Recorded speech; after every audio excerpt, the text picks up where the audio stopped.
Shifting gears, there seems to be more ways to protect your financial information and prevent hackers from stealing your money, but security breaches still happen, and your hard-earned savings can still be at risk.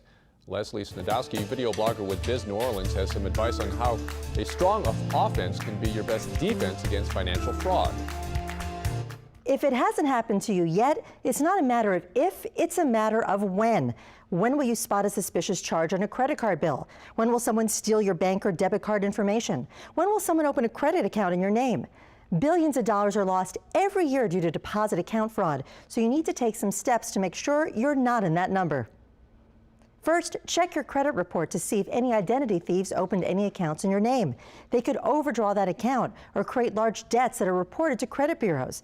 At annualcreditreport.com, you can safely check your accounts at least once every year and immediately report any fraud to the credit bureaus or financial institutions involved.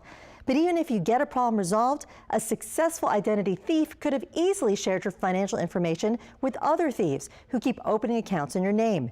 If you use mobile apps, keep your devices up to date, look at your credit card and bank statements every month to spot any irregularities, and stop sending any financial information electronically.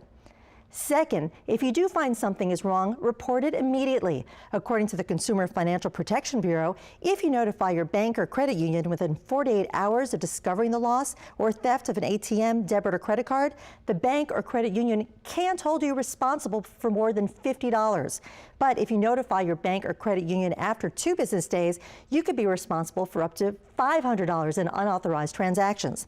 Also, if your bank or credit union sends you a statement that shows an unauthorized debit, you should notify them within 60 days. If you wait longer than that, you could also have to pay the full amount of any transactions that occurred after the 60-day period and before you notify your bank or credit union.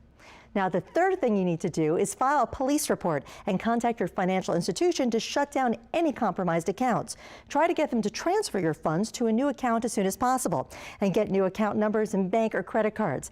It's also important to keep all your old and canceled records in case that same identity thief strikes again, and you may need proof of any prior incidents.